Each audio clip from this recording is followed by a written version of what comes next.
Hey everyone, I just want to give you some information before you do enrolment in the Bachelor of Music, just to clarify, make it easy for you to all to understand. So essentially, to complete your degree, you need 144 credit points in total. So any bachelor degree, a 3-year equivalent bachelor, is 144 credit points. So regardless of how many subjects you've done or not done, if you haven't achieved 144 credit points, you can't graduate from your degree.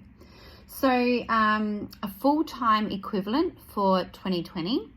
So this is full-time equivalent is 24 credit points, which is 4 subjects. However, Centrelink also classify 18 credit points, which is 3 subjects, as full-time. So if you want to study less but still get Centrelink, the minimum you have to do is 3 subjects, which comes to 18 credit points. So for 2020, every single music subject you do is worth 6 credit points per subject. In terms of the structure, so you would have seen on the website, so http://music.tabor.edu.au, that's got the information about the Bachelor of Music. It's got says what's happening in year 1, year 2, year 3. That's just a guide. It actually doesn't matter in your degree whether you do something in first year, second year, or third year. It doesn't matter what order you do them in, as long as there's no prerequisites. So in terms of like electives and Christian cores, stuff like that, or any other subjects that don't have prerequisites, you can do them at any time in your degree. You do need to have 3 Christian cores done by the end of your degree. So that is only, for example, you could do 1 in semester 1, nothing in semester 2. Then the following year, you could do 1 in semester 1, nothing in semester 2.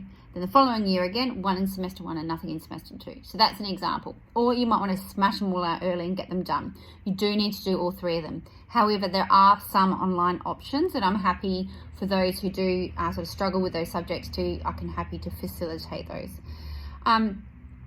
So a little bit of information before you enroll so you understand. So the subject called Performing Arts, Business and Industry. So this subject is going to be run by Kim Spargo, she's been our voice teacher here. So that subject is about how to establish and set up your own business. So essentially it is, how do you apply for grants? How do you market yourself and advertise? All of those fundamental things to become a successful musician, music teacher, music entrepreneur, but we often don't get taught. And so these are those skills that are going to help you do it. And you actually establish your own folio in your potential career of work that you're going to be doing. So you're actually setting up your own resume and your portfolio and grants and all that sort of stuff. So you actually learn how to do all that, and it's ready to go then for when you graduate. And you can start developing that over the years. The next subject I wanted to tell you about was the Instrumental Studies and Pedagogy. So this subject is where you learn multiple instruments. So you'll get to learn like a rock beat, you'll get to learn guitar, 4 chords on the guitar, you get to learn all that sort of stuff, keyboard. You also have a go at doing some wind, brass instruments as well, strings. So you've got a very basic knowledge of all the instruments. So if you get chucked in front of a concert band at some particular school or an orchestra, or you are working with a funk band with different members, you're actually able to use the correct terminology and have some fundamental understanding of how to guide those conversations and for teaching as well. So it's going to be a really fun subject. This will be taken by Logan, and this subject is the subject that will essentially give you credit for being an instrumental instructor in school, so you get teacher registration from that subject. So there is a bit of paperwork that you're going to have to do with it. However, if say you did a Bachelor of Music Jazz, say at the con, you actually don't get teacher registration. The only way of doing that is there's a $10,000 course that you can do at the con that qualify for you, but ours is inclusive. So that's one really big bonus for our degree. So you actually get that regardless if you want to be an instrumental teacher or not in the future. You're going to get that anyway, and then you're prepared as a nice backup option if that's not what your career choice will be.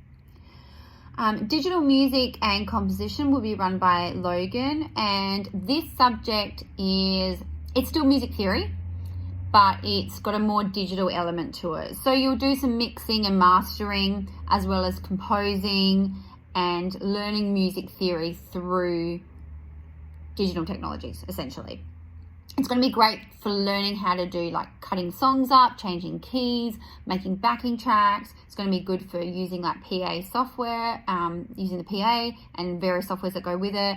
It's also going to be good for composing and arranging for bands, ensembles, choirs, etc.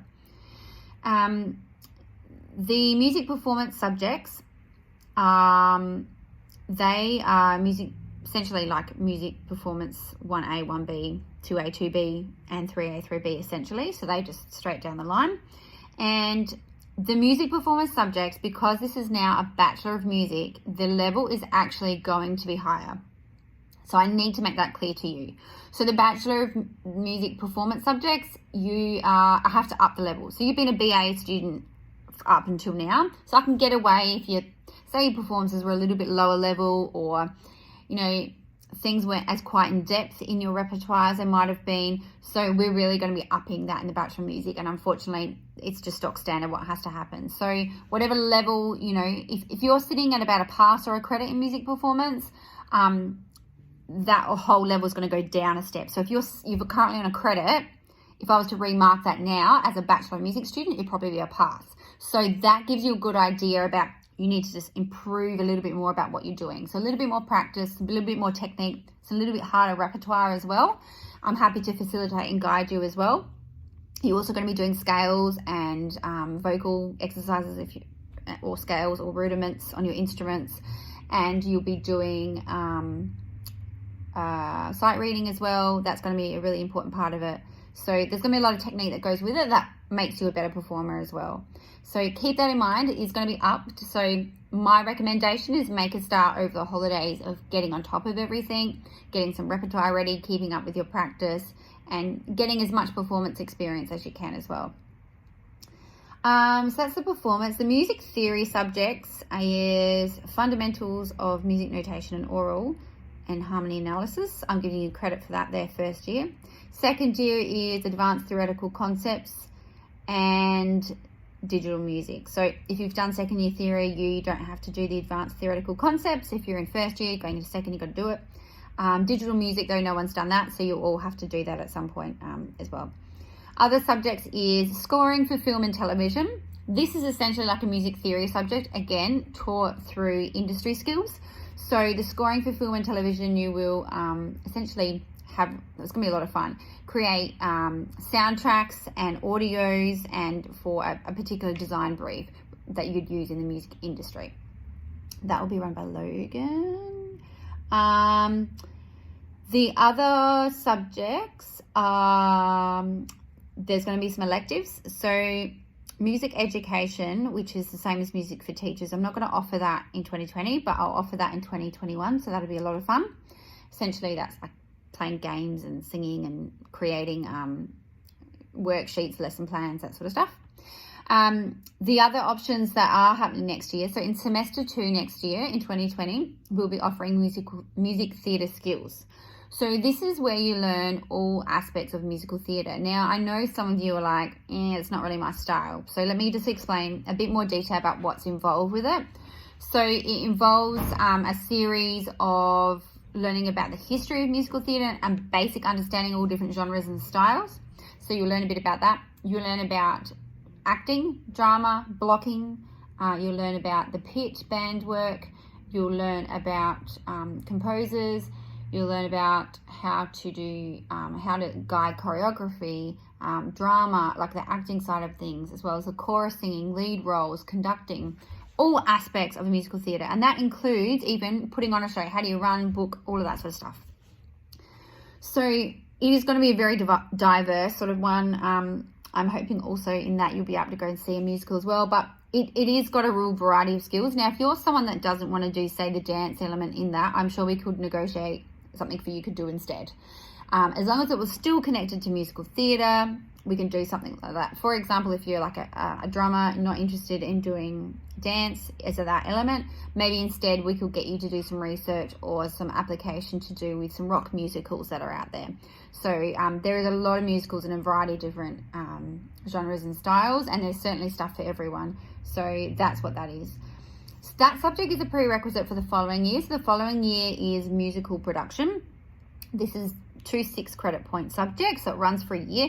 It's essentially putting on a musical from the beginning to the end. You get the rights, you cast it, you perform in it, you also play in it, you do everything. Sell tickets, So you are running the whole entire thing. It's a student-led subject essentially, and performing a bit like showcase in a way. And then you'll perform that at the end of the year. So that may be with, you might be playing in the band for that in the pit, or you might be on stage or a chorus role. You might be stage manager, lighting, sound tech. There's all different avenues that you can use for that. So that'll be fun. I think that's just about all in terms of an overview of the subjects. As again, you have to do 3 Christian cores, so don't forget, get them out of the way if you can. 3 subjects is considered full-time, otherwise 4 subjects is acceptable. If you don't want to do a music elective as I've listed, then you can always pick up a different subject at a different campus. If there is a big need for another music elective subject to be offered, I'm happy to take feedback on that and try and get that implemented. However, if you didn't want to do the ones that are offered, electives include doing stuff at other campus, like if you're interested in theology or education subjects like maths, or you could do textiles and cooking, home ec. You can do a whole range of things that are offered at main camps. Do youth work as well and counselling, that sort of stuff. So there is a real range if you wanted to get do your electives and something else that's a minor. One subject you all do before you complete, you can't do this until you're at the very end of your degree, is the industry placement. So this happens in semester 1 and semester 2. It's 6 credit points each semester, and it's essentially you go into your ideal workplace where you want to end up, and you work alongside those people and get some work experience. It's essentially like work experience or prac placement. So you do that. You could do 1 semester, say, in sound tech production. You could do 1 semester as a gigging performer, live musician. So it's very flexible with the hours on that as well, because I know depending on where you go and when you need to do it, it's going to be very varied for music. But for those who are at the end of the degree, that's what you'll have to do. So I'm going to give you an online form to do in order to do your enrollment. So you need to choose which subjects you want to get done. So I've given you a timetable, so you know when subjects are being offered, what days and what times. You need to choose how many subjects you want to do and which ones. And then you need to also do some ensemble. So I just need to explain about that.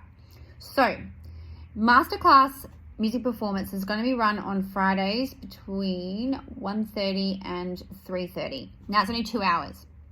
So what's happening with that is that's going to be your 2 hours masterclass time, and then you need another hour to make your 3-hour lectures, another hour to be your another hour to be your large ensemble.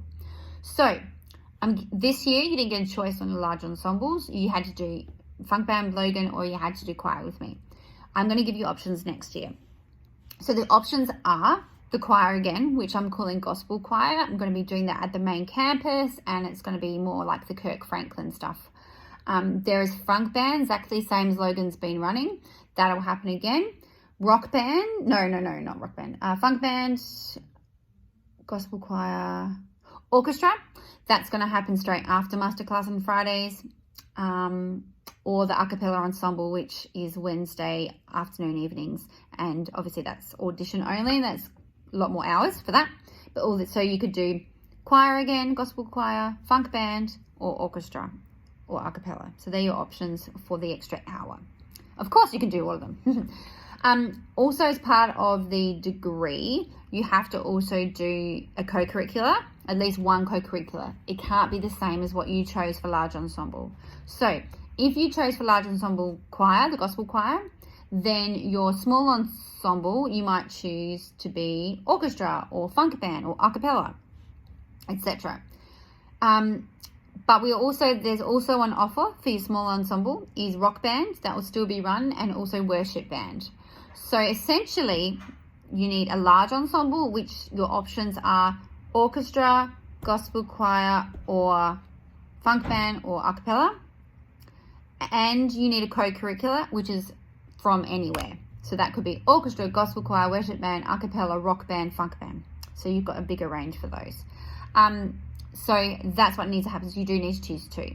Now, depending on what students I get in the Bachelor of Music and Instruments, I might have to reorganize who's in what ensemble, because I don't want to have 4 bassists in rock band, and I don't want to have 8 flautists in orchestra, for example. So I may need to do some rejuggling.